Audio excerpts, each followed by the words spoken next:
என்னோட இந்த ஆட்சியில நவீன தொழில்களை மையமா தமிழ்நாட்டை உயர்த்தணும். சென்னை, கோவை மட்டும் இல்லாம தென் தமிழ்நாட்டில் பிரம்மாண்ட தொழிற்சாலைகள் நிறைய அமையணும். லட்சக்கணக்கான இளைஞர்களுக்கு, குறிப்பா பெண்களுக்கு சிறந்த வேலைவாய்ப்புகளை உருவாக்கணும். இதுதான் என்னுடைய இலக்கு.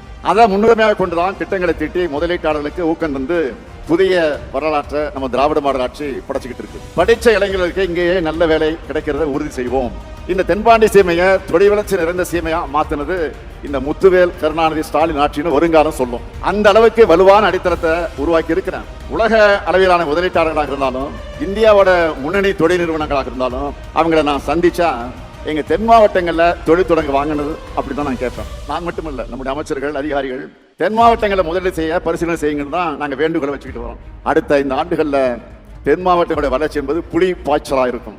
நெல்லை, தூத்துக்குடி, விருதுநகர் போன்ற பகுதிகளில் முகமே மாறக்கூடிய அளவுக்கு முன்னேற்றமானது பிரம்மாண்டமாக இருக்கணும் என்பதுதான் என்னுடைய கனவு. அது நிச்சயம் நினைவாகும்.